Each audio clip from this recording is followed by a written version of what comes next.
Está la presentación bien, ¿no? La ven, ¿no? Sí, doctor, sí se ve. Ya. Entonces, el día de hoy, como está en el programa del curso, vamos a hacer una clase que tiene su importancia en el sentido de que nos permite comprender a una situación que se da en la etapa del ser humano.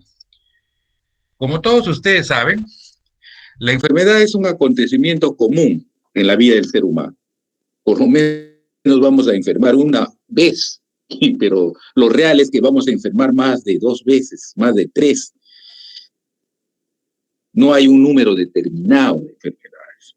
Se dice, por ejemplo, en países como Estados Unidos, países en que pues, tienen ciertas condiciones de vida, si se quiere, ideales, el niño en su primer año de edad tiene en promedio entre 4 a 5 procesos mórbidos que tienen que ver con infecciones generalmente de tipo respiratorios, con rinofaringitis. Entonces ya en ese primer año de edad, el ser humano ya va a tener la experiencia de lo que es una enfermedad. Este acontecimiento es común, como les vuelvo a repetir, en la vida del ser humano, pues va a empezar desde el momento que el ser humano sale al mundo exterior, o sea, desde recién nacido, lactante, preescolar, escolar y adolescente, para referirnos a las edades pediátricas. Inclusive, mucho más allá, ya desde la concepción, se supone que es ser humano, ya el ser, se considera, y hay una discusión filosófica, ¿no? Que desde el momento que ya se produjo la concepción, este huevo que va a iniciar el proceso de diferenciación ya está expuesto a una serie de alteraciones que teóricamente podrían acabar en una enfermedad intraútero, están las enfermedades congénitas. Esta experiencia que pasa el niño desde sus primeros momentos va a ser afrontada, si se quiere, de diversa manera, dependiendo de la edad, dependiendo del tipo de enfermedad, del tipo de proceso mórbido patológico, del momento en que se produce, de la duración del cuadro, si esto es un cuadro agudo, un cuadro crónico, de la severidad del mismo, del sitio donde se produce, pero todas estas condiciones van a hacer que este niño, este ser nuevo en el mundo, presente una serie de experiencias de lo que es el enfermar. Y el enfermar no es, pues, un lecho de rosas. Todos hemos enfermado, y les vuelvo a repetir, dependiendo de la patología, va a producir una serie de cambios y de sensaciones y sentimientos y vivencias no agradables. Pero el niño tiene también un entorno, y ese entorno es la familia, y son principalmente los padres, padre y madre, que también van a sufrir, van a enfermar junto al niño. Entonces, todo esto es muy importante para comprender cuando un niño está enfermo y tener, pues, una actuación adecuada para que estas situaciones que se van a dar, que vamos a enfrentar nosotros como médicos,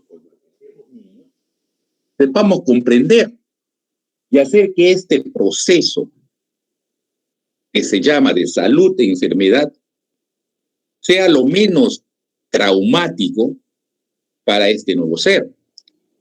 El niño, dependiendo de la edad, estas experiencias que va a pasar, no lo sabemos porque no podemos ponernos en la cabeza del neonato, del lactante, pero sí en de los niños ya más grandes, de repente ya en el preescolar, en el escolar y ni se diga, y en el adolescente también. Y todas las respuestas que va a tener el niño va a darse en función de las ideas, de las creencias, de la cultura, de la manera como su familia enfrenta el proceso de salud e enfermedad. Enfrentarse a este momento difícil hace que el niño tenga muchas, o si se quiere, muchas respuestas que pueden terminar en una serie de trastornos de tipo psicológico que al final pueden o no influir en el desarrollo del niño. Pueden no influir en sentido a veces positivo o a veces negativo. Como les decía, se van a producir una serie de reacciones psicológicas que si van a ser bien llevadas por los padres y ayudados, educados por el personal de salud que somos nosotros, con la educación que uno brinda al niño, a los padres y a nuestra comunidad. De esta manera podemos hacer que este episodio traumático en la vida del ser humano, pues, sea llevado de la mejor manera.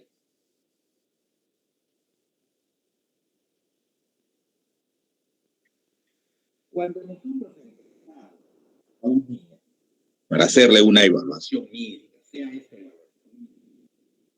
para hacer un diagnóstico, porque el niño es llevado a la consulta porque tiene un trastorno, un proceso mórbido, una enfermedad, o simplemente si el niño es llevado para hacerle el famoso control del niño sano, esta evaluación que vamos a hacer en este niño pequeño, en este neonato o en este lactante en el transcurso de su evolución, va a ser que este niño, que esta persona humana, que todavía no está enterándose del mundo que le rodea, tenga o no, si se quiere, una experiencia positiva. Si la experiencia es positiva, nosotros vamos a tener niños que posteriormente, en su respuesta, cuando tengan que ser atendidos por el personal de salud, su respuesta va a ser buena. Va a tener una empatía con el personal de salud y el personal de salud, si tiene una actitud adecuada, la empatía va a ser adecuada. Ustedes ven, no sé si han tenido oportunidad de ver, lamentablemente con esta pandemia, pues, tenemos que imaginarnos, pero yo creo que sí ustedes se han hecho clínicas y han tenido la oportunidad a veces, de repente ustedes viendo adultos, pero por ahí entraba un niño a una consulta y al costado. Entonces los niños tienen una respuesta muy diferente del adulto, que ya tiene un razonamiento más efectivo de qué cosa está enfrentando.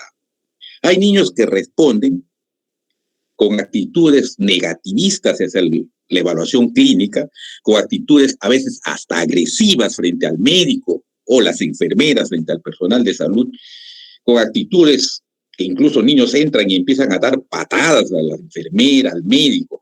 Y si uno no sabe sobrellevar las cosas, si uno no es empático con el paciente, si uno no es pediatra, o no llevar una pediatría, un curso de pediatría y ha tenido una experiencia de este tipo de pacientes, uno al final puede terminar peleándose con los padres. Entonces, hay que comprender y entender qué pasa con estos niños que tienen este tipo de reacciones.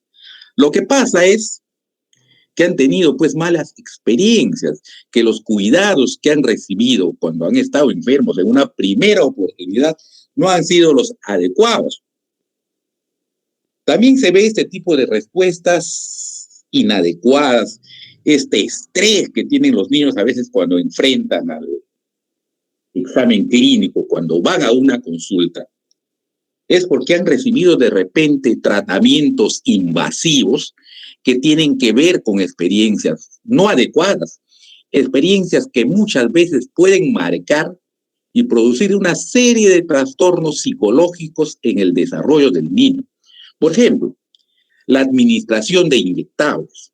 Es cierto, administrar inyectables a veces es necesario, por ejemplo, las vacunas, pero muchas veces, en gran parte del manejo que se hace con niños, el administrar inyectables, para mí, cuando no es necesario, es maltratar a un niño.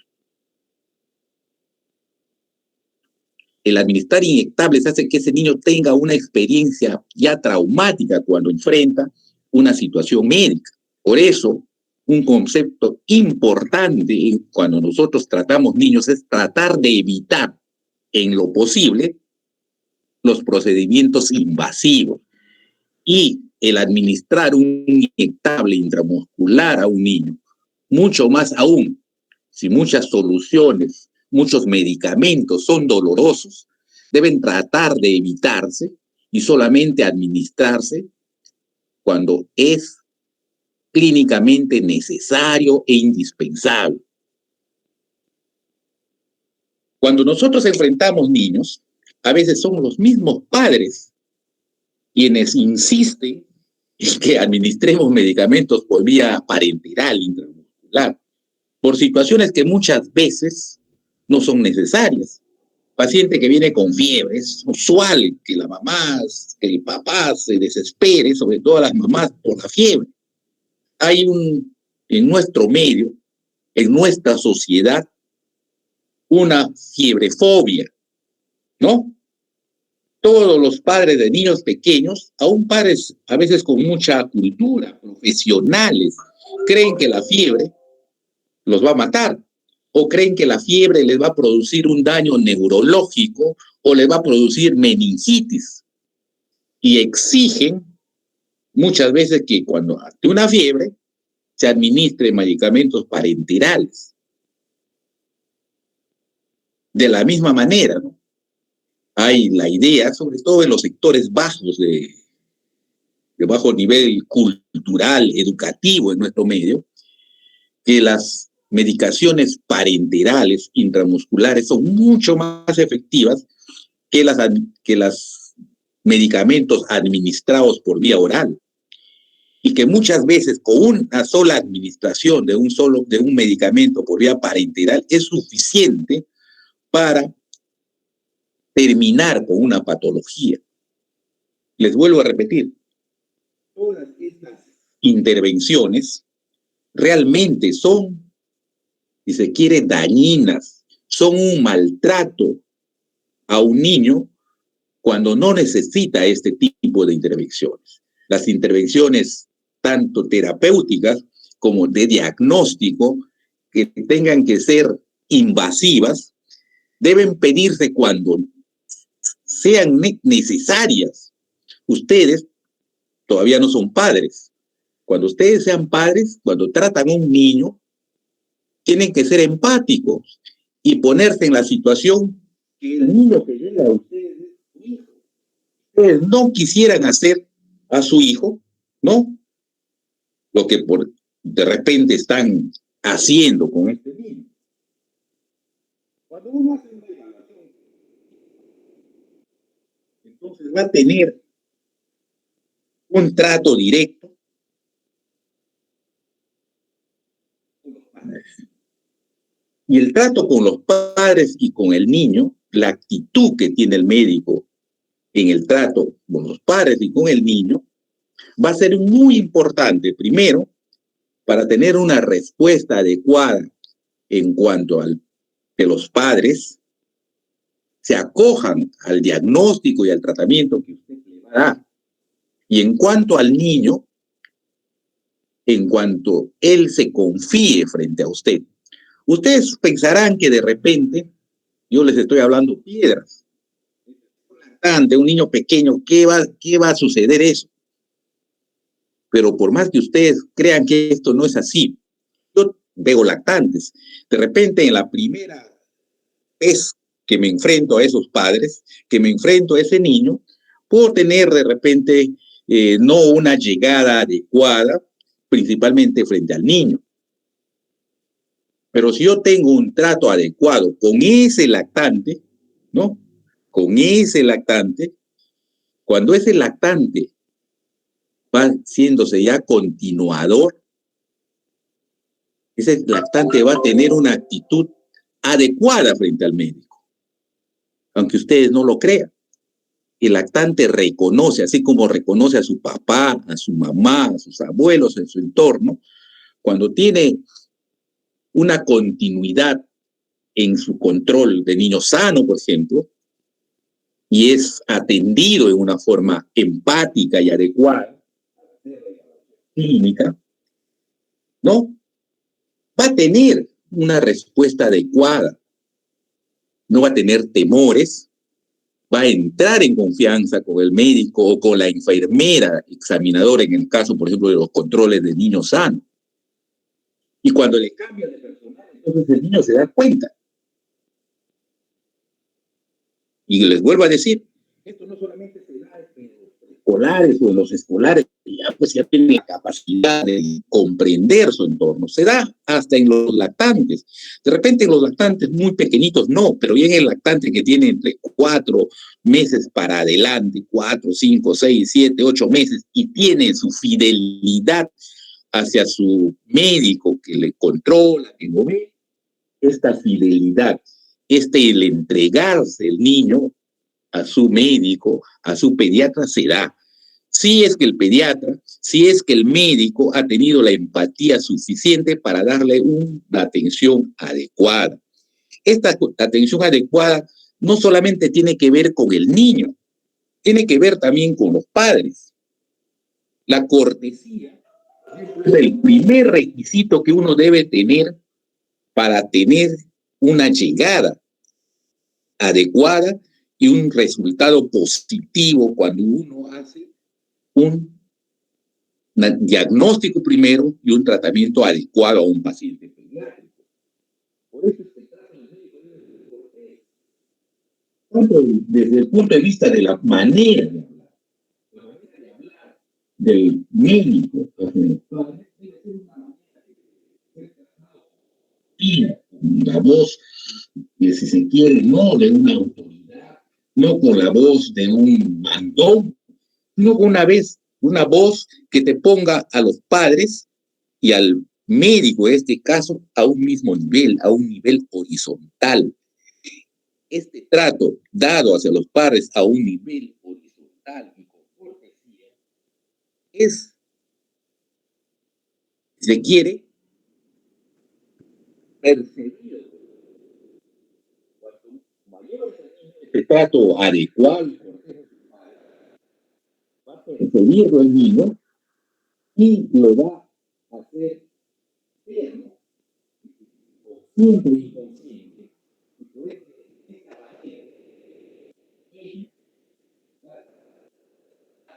Ahora, no así que su respuesta sea respuesta.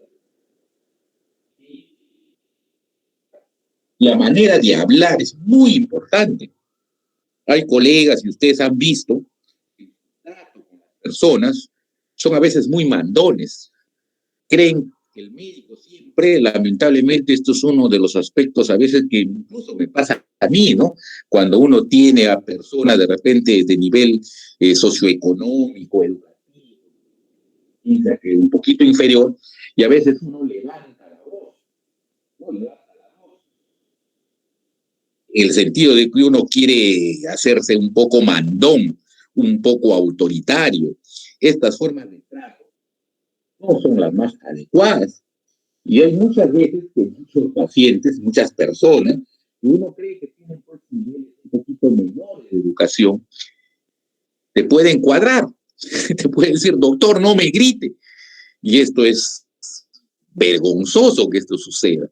Entonces, el trato cortés es una primera condición cuando uno se acerca a los padres de un niño enfermo. El otro aspecto es el respeto. Debe haber un respeto adecuado hacia los padres.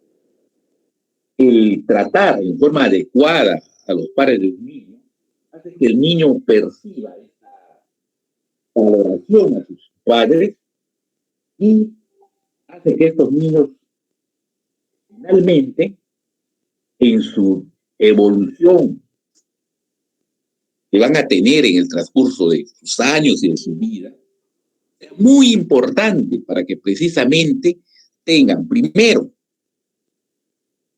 una, si se quiere, una autovaloración de ese niño adecuada, porque van a valorar a sus padres de forma adecuada.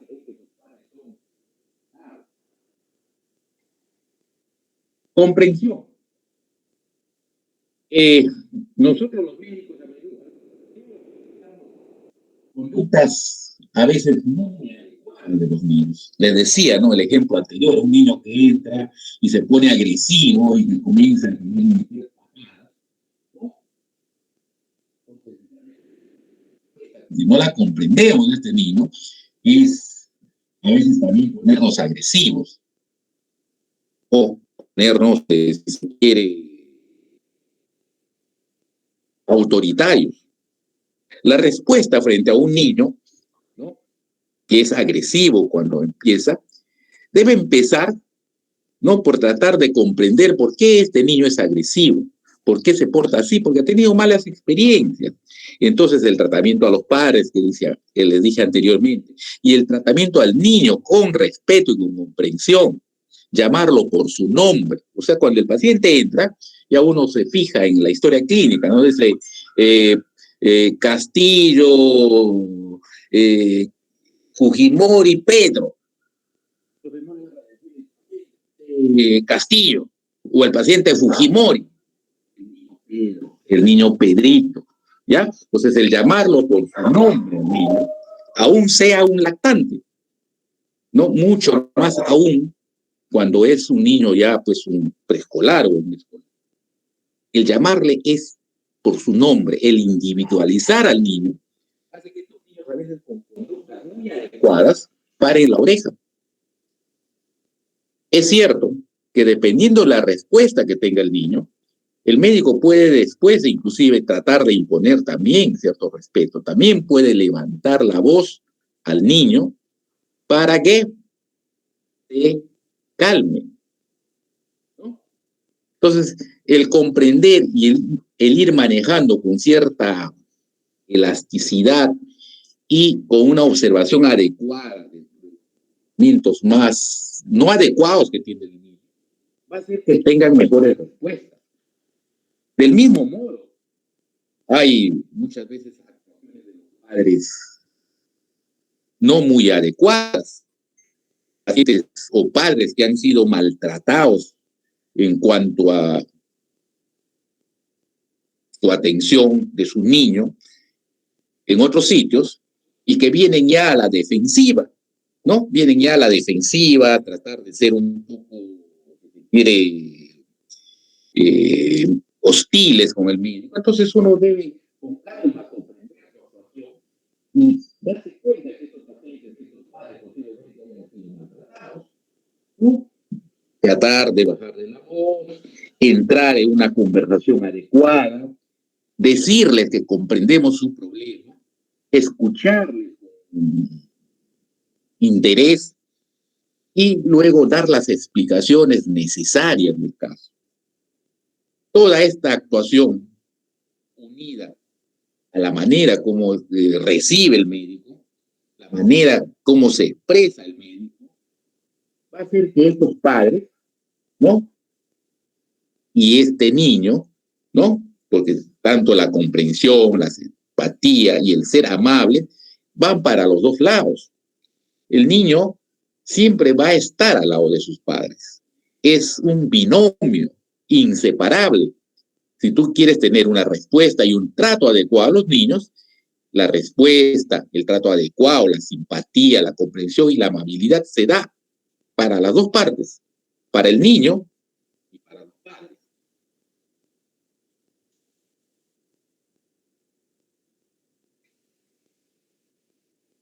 El contacto inicial, o sea, cuando por primera vez un paciente, un niño enfermo de consulta, es muy importante.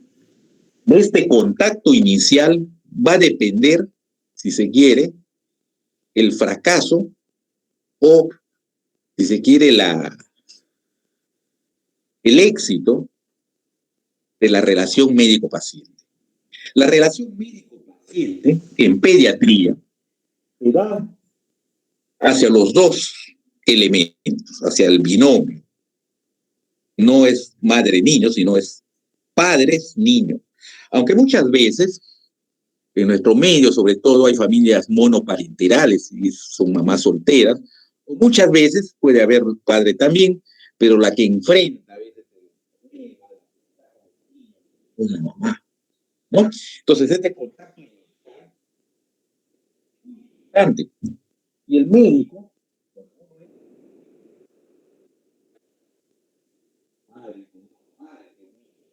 debe identificarse primero. Y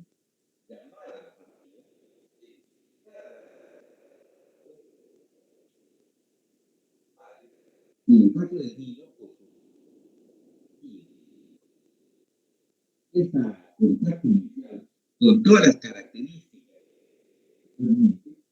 hace que viene después es hacer la historia clínica primero, la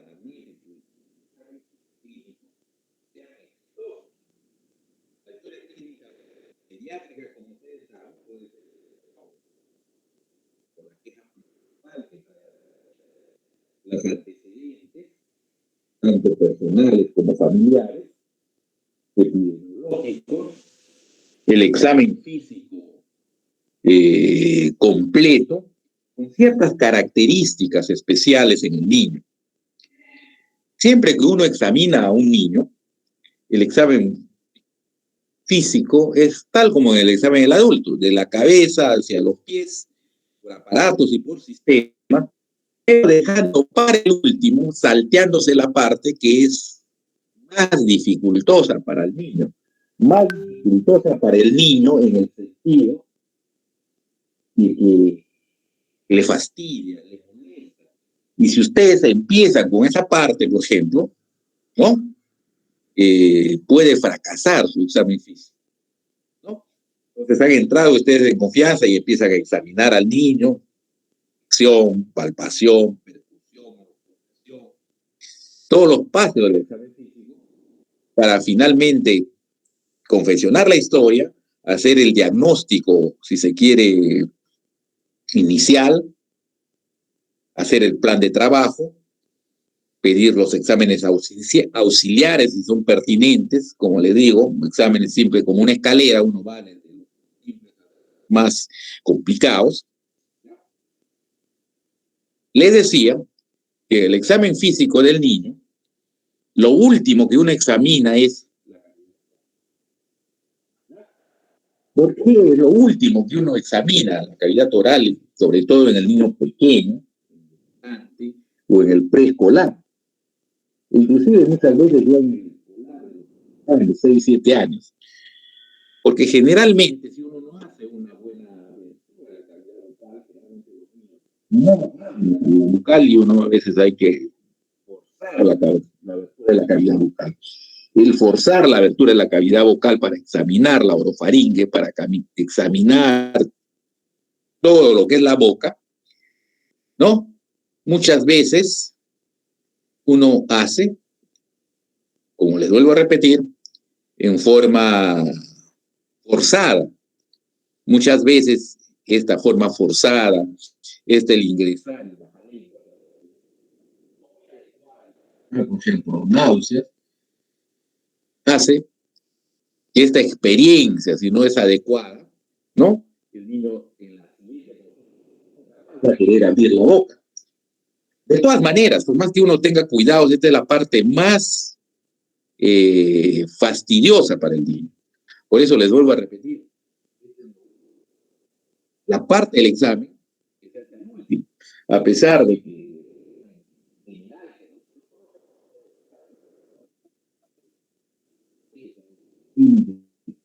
no, en el niño pequeño sobre todo, esta es la parte final del examen clínico. Hablemos sobre la experiencia del proceso de salud de enfermedad. ¿Cómo es la vivencia del niño cuando enferma?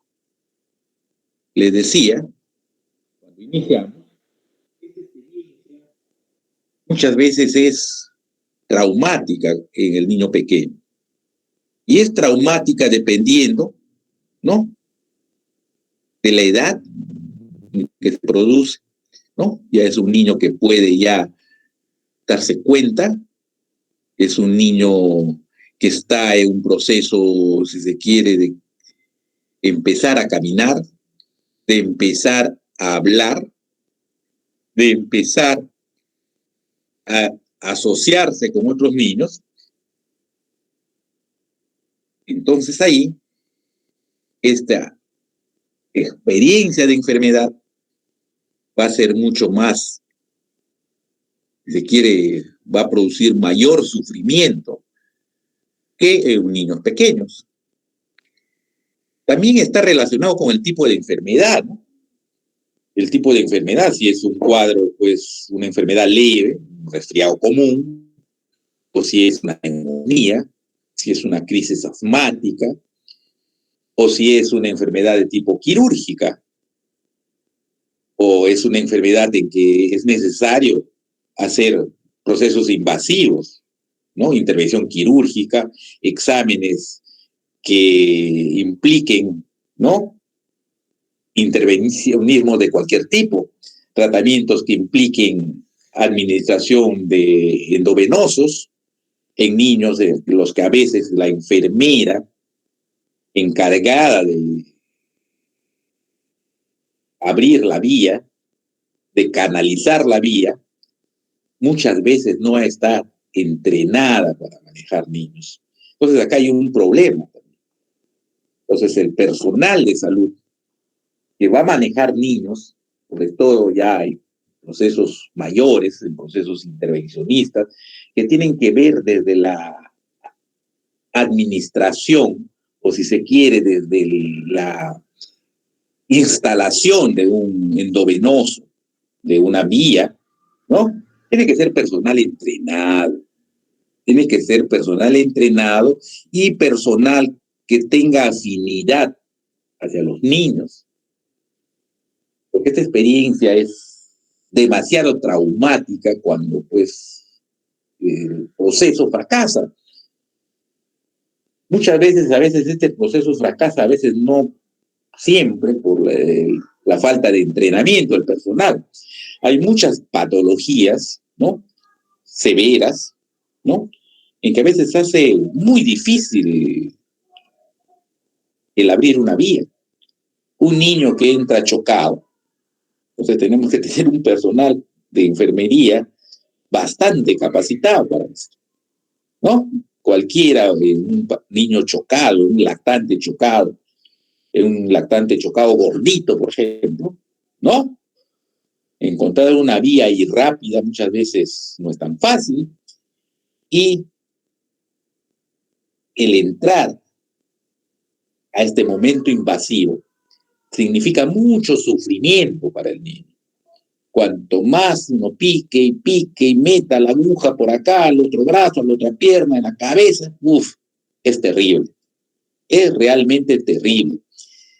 Todas estas experiencias llevadas después a un contexto evolutivo del niño van a marcar muchas veces las características psicológicas de este niño, van a marcar muchas veces aspectos muy importantes en su vida emocional, que muchas veces tienen repercusión en los inicios de la adolescencia, de la juventud o de la vida adulta. Por supuesto que el tipo de enfermedad también es muy importante. Es diferente, como les decía yo, una enfermedad aguda de una enfermedad crónica. Es diferente una enfermedad de tipo evolutiva, crónica, ¿ah? Degenerativa, terminal, una enfermedad de tipo oncológica, una enfermedad de tipo aguda pero severa, con intervenciones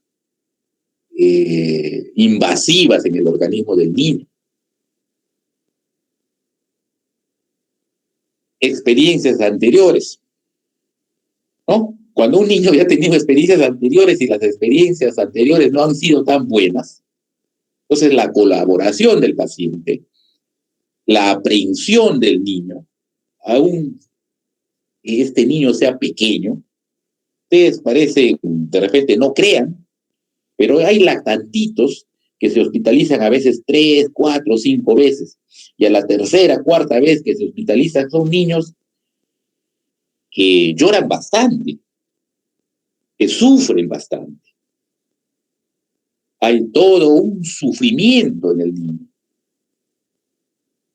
Entonces, este proceso de salud e enfermedad, que no es entendido en su magnitud cuando el niño es pequeño, pero que poco a poco, conforme avanza la edad del niño, ya empiezan a venir ya otras ideas. Cuando ya tenemos niños escolares o preescolares, ya entrando para escolares entre los 6 o 7 años, el niño de los 6 años ya tiene, más aún se ha visto, ¿no?, experiencias, ya piensa en la muerte. Ya estos niños de 6 a 7 años ya tienen la capacidad de pensar en que hay un estado que se llama muerte y que esa muerte es de repente un estado irreversible o reversible, ¿no? Entonces están en esa duda existencial. Y esto, cuando están enfermos y sobre todo tienen enfermedades crónicas, con experiencias de ese tipo, porque a su lado han visto morir a algunos otros niños, ¿no?, hacen, ¿no?, que sean niños muy aprensivos, niños muy temerosos, ¿no?, niños con cuadros depresivos muchas veces, ¿no? También tiene que ver con la personalidad del niño, con el temperamento del niño, que está en relación pues ya a cuestiones de tipo, si se quiere, hereditarios, ¿no? Hereditarios en el sentido de que hay familias que son muy resilientes, hay familias que son neuróticas, hay familias que son excesivamente sobreprotectoras, hay familias que se quejan por todo. Entonces, si ya tiene ese entorno el niño y tiene estas experiencias de salud, de enfermedad, las respuestas de ese niño van a ser del mismo modo como es su familia, del mismo modo como su familia enfrenta estas vicisitudes de la vida, ¿no? En este tipo de pacientes, en este tipo de familias neuróticas, muchas veces es importante que el manejo de estos, tener la intervención no solamente de psicólogos infantiles, sino también de psiquiatras infantiles. Porque ¿qué es lo que nosotros queremos al final cuando enfrentamos a un niño enfermo? No solamente queremos preservar su vida, no solamente queremos preservar su salud física, sino muchas veces su salud mental. La salud mental, que es la que finalmente te va a dar la calidad de vida. Porque no solamente, muchachos, es vida, también es calidad de vida.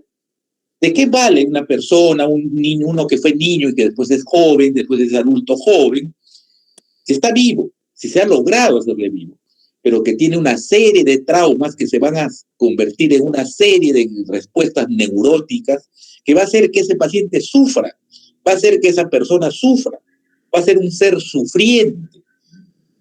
Ese no sería el objetivo final cuando uno enfrenta a un niño enfermo. Por eso les digo, de la visión que uno tiene como médico tratante de todas estas respuestas del niño, de la familia que tiene al lado, de la familia que está con él, uno puede deducir qué respuestas puede tener este niño y qué consecuencias hay posteriormente, ¿no? Acá dice las reacciones de los padres, por supuesto. Las reacciones de los padres es importante. Las reacciones que van a tener los padres frente al dolor de este niño enfermo va a ser muy importante para que este niño tenga una respuesta adecuada o no adecuada. El lugar de tratamiento tiene que ver, pues es una enfermedad moderada, va a estar en su casa, va a estar en mejores condiciones de tener una respuesta adecuada. Pero si está hospitalizado, si está en un hospital de alta complejidad, si está en un hospital de cáncer, ¿ah?, si está en un instituto, por ejemplo, del corazón, porque es un paciente cardiópata con una cardiopatía congénita. Entonces, todas estas variables van a jugar en la respuesta que tiene el niño, en los cuidados de su salud, les vuelvo a decir, no solamente física, sino también emocional, tanto los niños, los padres también es importante, porque finalmente los niños están en un hogar, finalmente los niños van a regresar, el tratamiento, se trata la enfermedad y ha sido o exitosa o ha sido consecuencia, van a regresar a su hogar, van a estar ahí en su hogar. Entonces, por eso es importante el manejo también de los padres, tanto del niño como de los padres.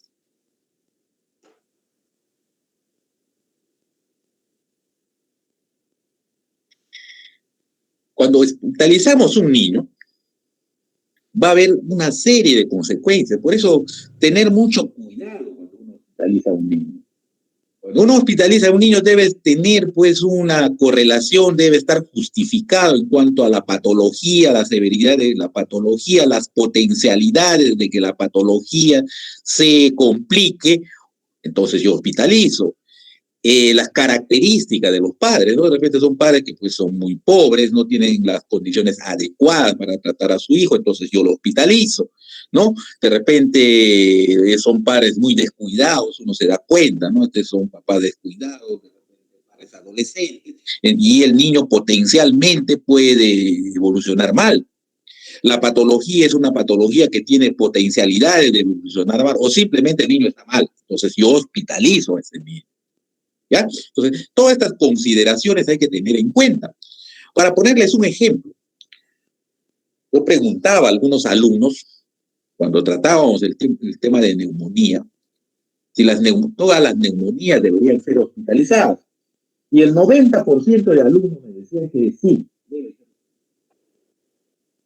Yo les decía esto, no es así, falso. Del 100% de neumonías, aproximadamente entre el 25 al 30% se deben hospitalizar. Y se deben hospitalizar teniendo en consideración ciertas cosas. Primero, la severidad del cuadro, el síndrome de dificultad respiratoria, la presentación de hipoxemia, ¿no? Y o el cuadro tóxico, infeccioso, el compromiso del estado general del niño. Y finalmente lo que les decía anteriormente, ¿no? Las condiciones del hogar del niño, las condiciones de los padres en cuanto a educación, en cuanto a la calidad de casa, que tenga los servicios adecuados, que tenga un cuarto, que no haya hacinamiento. Entonces uno ve todo esto y decide su hospitalización. Pero hay casos de neumonía que niños están pues compensados, no hay dificultad respiratoria, o de repente la dificultad respiratoria es leve a moderada y uno puede evolucionar a este niño, ¿no? Le dedica sus indicaciones y le dice dentro de 2 días, venga usted, le voy. Por si acaso la evolución es clínica, no es radiológica. Y a los 2 días le tomo otra radiografía. No, es clínica, ya hablamos de eso en la clase de radiología, ¿no? Entonces, bajo esas consideraciones, hospitalizo al paciente, porque el estar hospitalizado, el separar a un niño de sus padres, la primera consecuencia, separar a un niño de sus padres y de su familia, y no está justificado, es un maltrato para el niño.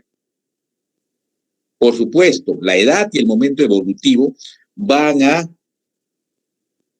favorecer o van a, si se quiere, disminuir el impacto de la hospitalización.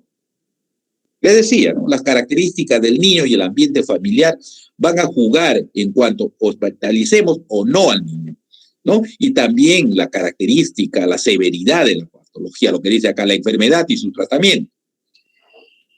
La duración de la hospitalización es diferente hospitalizar a un niño 48, 72 horas que tener a un niño hospitalizado pues un mes.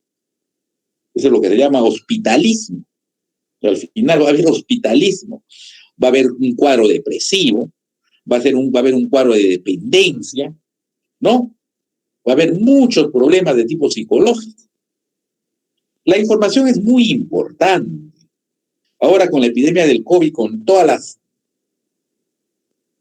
la desgracia que es esto, el tener a un paciente hospitalizado y que su familia no pueda verlo, y lo que es más aún peor, no tener una información precisa, adecuada, diaria, o si se quiere mañana, tarde y noche, es de un sufrimiento tremendo, sobre todo para la familia.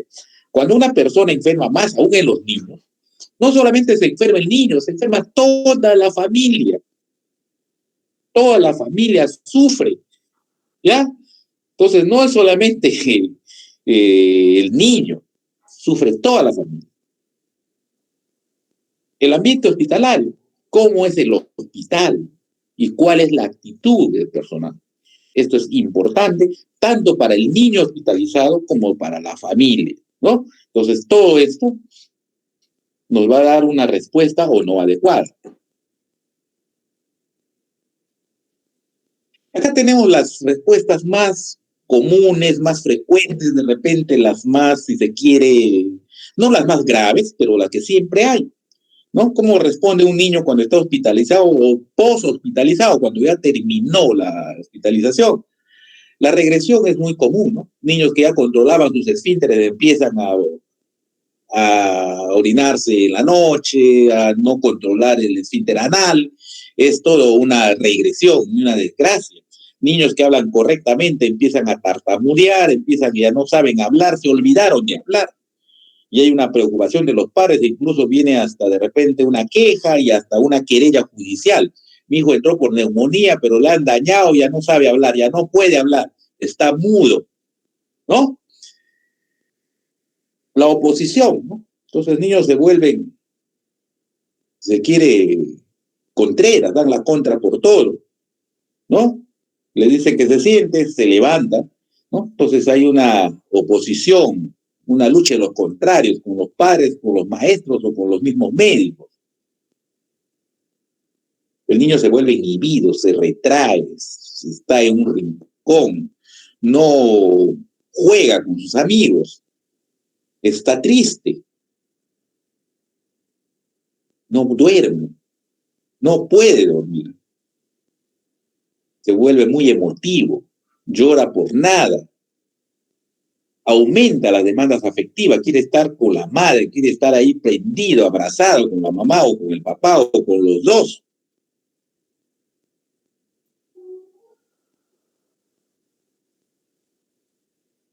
Y aquí está, pues, ¿no? Trastornos de conducta, el síndrome depresivo. El síndrome depresivo de los niños se da, hay que saberlo, hay que investigarlo, sobre todo en los niños post-hospitalizados que han tenido patologías complejas, que han tenido hospitalizaciones largas, que han tenido intervenciones de tipo quirúrgicas o intervenciones, si se quiere, pues exámenes invasivos, cateterismos, laparoscopías, etcétera, etcétera, etcétera. Va a haber trastornos del sueño, no duermen, ¿no? Trastornos de la alimentación en los dos sentidos, anorexia o bulimia, ¿no? Fobia, temor a que apague la luz, ¿no? Falta de control de esfínter, la enuresis es lo más frecuente, pero también hay encopresis, ¿eh? Tenía un paciente que lo hospitalizaron hace un año y se quedó con encopresis, ya tiene más de un año y sigue en encopresis, ¿no? Ha tenido trastorno, tratamiento psicológico, pero el niño está tan dañado que sigue con su encopresis, ¿no?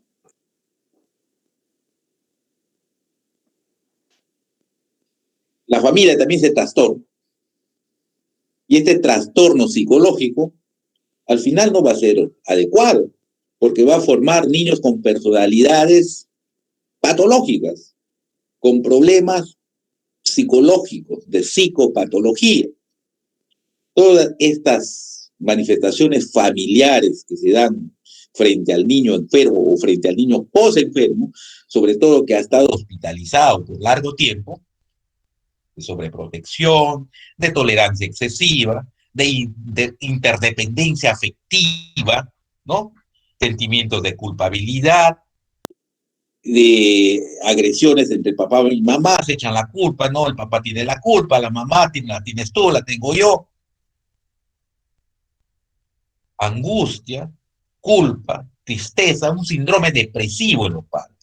Y este síndrome depresivo, por supuesto, que va a ser devastador en la familia. ¿Cuál es la filosofía actual? Lo que se trata de hacer para tratar bien a los niños, para evitar el daño a los niños. cuando tienen que ser hospitalizados y sometidos muchas veces a intervenciones quirúrgicas, a medidas intervencionistas, si se quiere, que van a intervencionistas de tipo agresivas. Entonces se ha dado en llamar a esto el hospital amigo de los niños. En el hospital amigo de los niños, sobre todo en hospitales especializados, pero no solamente en los hospitales especializados. Hace más de 20 años que yo vine acá a Huacho a trabajar y vinimos a trabajar un grupo de pediatras jóvenes en ese momento acá al Hospital de Salud de Huacho. Y daba la casualidad que en ese tiempo recién empezaba a existir el servicio de pediatría. Y algo que nosotros en ese momento, que era un poquito revolucionario para su época, un poquito más de 25 años, no, para que no digan que soy tan viejo. Nosotros en el Hospital de Salud de Huacho iniciamos lo que se llama la presencia de la madre acompañante. La presencia de la madre acompañante se hospitaliza con su mamá. Es evidente que a veces en ciertas condiciones, un niño está grave y tiene que ingresar a una unidad de cuidados intensivos, o tiene que ingresar a la sala de operaciones, o tiene que estar en sala de cuidados intermedios, o es un paciente con ciertas enfermedades infectocontagiosas muy severas, está con una sepsis, etcétera, etcétera, etcétera. Hay ciertas condiciones que definitivamente muchas veces no permiten esto, pero en lo mínimo posible que ya el paciente pueda estar después de un aislamiento, después de haber superado su estado crítico, debe estar la mamá junto al niño. Esto ya está estudiado, ya se ha visto, ¿no? La presencia de la madre junto al niño, lo que se llama la madre acompañante, ¿no? En algunos hospitales en Europa, sobre todo, en hospitales de niños, especializados de niños, se facilita la presencia de ambos padres, papá y mamá, ¿no? Y debe estar acompañando ahí. Se hospitaliza al niño con la mamá. Nosotros tenemos eso. Ustedes han tenido, lamentablemente, eh, no hay la oportunidad de ir a conocer el servicio de pediatría en salud. En el servicio de pediatría en salud, si algunos de ustedes han ido, no les estoy mintiendo que hay una cama al lado de la cuna del niño. Entonces la mamá se queda con el niño. Esto permite que la mamá, que los padres entren en el cuidado del niño. Y el entrar en el cuidado del niño hace que aprendan a cuidar al niño desde el punto de vista del cuidado de su salud, de la administración de medicamentos. Esta administración de medicamentos con las medidas, con los cuidados, con todo lo que exige la bioseguridad, ¿no? Nos da la confianza que cuando damos de alta a este niño, esos padres van a seguir el tratamiento adecuado, ¿no? El implicar a los padres en los cuidados, en el cuidado del niño hospitalizado, hace que estos niños se recuperen más rápido, tengan menores problemas de tipo psicológico, emocional, y al mismo tiempo, ¿no?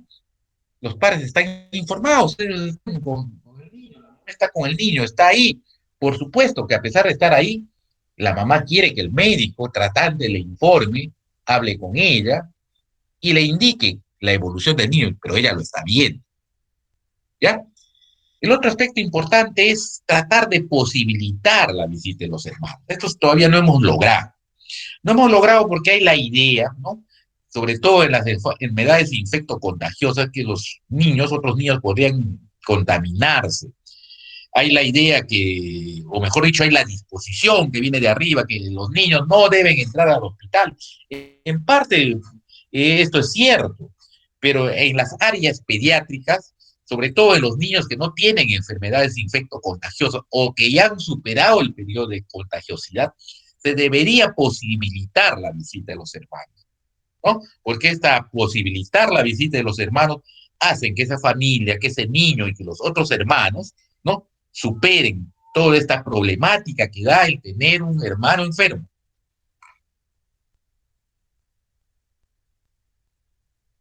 ¿Cómo debe ser el personal de salud que atiende niños? a este personal de salud que atiende niños. La Organización Mundial de la Salud ha dado en llamar personal de salud amigo de los niños.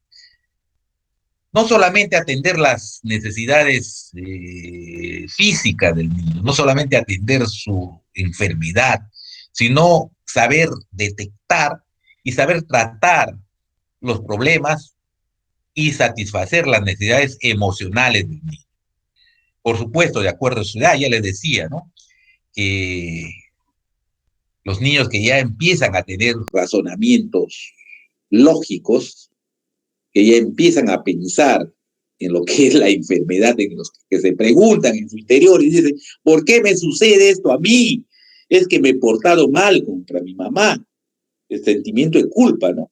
Me porté mal, no hice lo que decían mis padres y por eso me he enfermado. Diosito me ha castigado. Ese sentimiento de culpa hay que tratar de hacerlo superar al niño, que esto no es así, que no es porque se ha portado mal, que no es porque le está castigando Dios. Es lo mismo, pues, de la medicina antigua, ¿no? Los niños tienen todavía ese pensamiento mágico religioso porque son niños, los niños ya escolares, ¿no? Pero tratar de culparse no es adecuado para el desarrollo psicoemocional del niño. Hay que explicarle de qué es la enfermedad y por qué se produce, de acuerdo a su edad, ¿ya? Por supuesto que un ambiente de niños en un hospital tiene que ser totalmente diferente, con una pintura diferente, con colores adecuados, con dibujos animados, si se quiere, con pinturas, con dibujos adecuados de acuerdo a la edad de los niños. Sala de lactantes, sala de escolares, sala de adolescentes. También es muy importante tener en cuenta las necesidades educativas. El niño es un escolar, sobre todo en los niños que ya asisten al colegio. Entonces, tratar de hacer que no pierdan toda su actividad escolar. En la actualidad, con esta pandemia, ha empezado la educación virtual. Creo que para el futuro, cuando superemos todo esto y tengamos niños escolares hospitalizados, entonces se podría brindar a estos niños que ya están en franca recuperación la posibilidad de que hagan una educación virtual estos niños hospitalizados. Finalmente, hay que cuidar la intimidad de los niños. Los niños tienen intimidad y hay que saberlo respetar. Usted no puede desvestir a un niño delante de otros niños. No puede usted desvestir a un niño muchas veces, sobre todo a los niños del sexo masculino, delante de la mamá, sobre todo en los niños ya escolares o algunos ya adolescentes. No se puede hacer eso. La intimidad es algo que el ser humano tiene y lo cuida, y los niños ya lo tienen.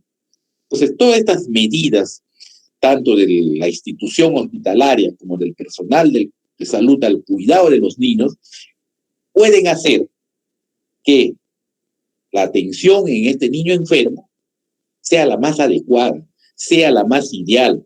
Ya les vuelvo a repetir, en el curso de pediatría que vamos a hacer, vamos a tratar todas las enfermedades, toda la terapéutica, todos los fármacos, de repente hasta aspectos quirúrgicos de tratamiento de muchas enfermedades, de muchas patologías de los niños. Pero no damos importancia a esta parte, que es la parte emocional, la parte psicológica.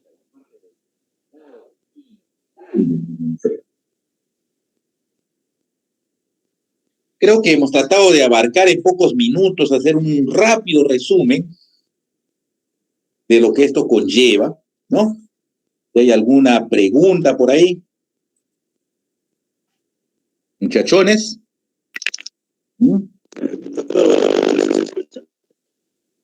¿Alguien está durmiendo por ahí? ¿Está roncando?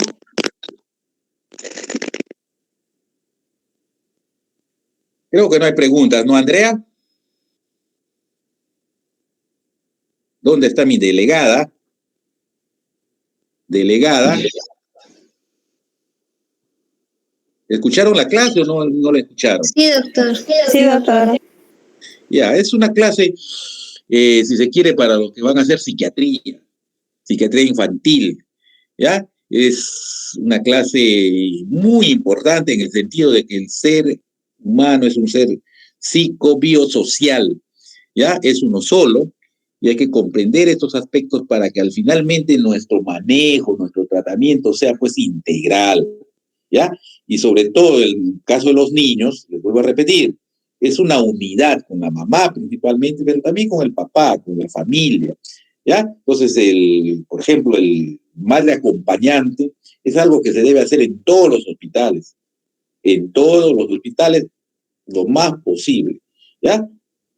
Cuanto más se pueda incorporar el cuidado del niño hospitalizado, del niño enfermo, a la mamá, al papá, las respuestas son mucho mejores. Ustedes saben que el factor emocional, el factor neurológico, el sistema nervioso central, que va a empezar a producir endorfinas adecuadas, no va a ser muchas veces que la respuesta a la terapéutica que nosotros damos a este paciente tenga se quiere, un éxito. Eso es así. Muchas patologías, muchas veces que uno da un pronóstico, a veces pronósticos muy adecuados, cuando hay un enfoque holístico del tratamiento médico que comprende la parte emocional, la respuesta va a ser mucho mejor. En el transcurso de los años que ustedes empiecen a desarrollar la carrera, se van a dar cuenta de ustedes, de esto. Y esto ustedes lo pueden ver cuando ustedes enfermen, cuando ustedes pasen el proceso de salud de enfermedad y en su tratamiento hagan un tratamiento integral, comprendiendo esto, el factor emocional que tiene que comprender, si se quiere, lo que se llama la parte cognitiva, de que tú tienes que ser positivo en cuanto a tu respuesta, que tus anticuerpos van a funcionar, hace que tus anticuerpos, que tu inmunología esté mejor. Eso ya está probado, ¿ya? Entonces, así las cosas, muchachones. Quedamos por hoy día hasta la siguiente clase, que va a ser el próximo jueves, ¿no? Próximo jueves, delegada. Doctor, creo que tiene ¿Alumnos? problemas con el internet. La delegada. ¿Que no están escuchando bien? No, la delegada pero pues ustedes, no le puede contestar. Ustedes sí están escuchando bien, ¿no, Ami? Sí, doctor. Todo bien. Sí, se escucha ¿Se bien. escuchado bien? Sí, Ok, doctor. ok. Entonces, quedamos para la próxima clase, para el grupo que tengo a mi cargo el día de mañana a las 7. ¿Ya? Hasta luego, muchachones. Buenas noches. Buenas noches, Buenas noches. muchas gracias. Buenas noches. Buenas noches. Gracias, doctor.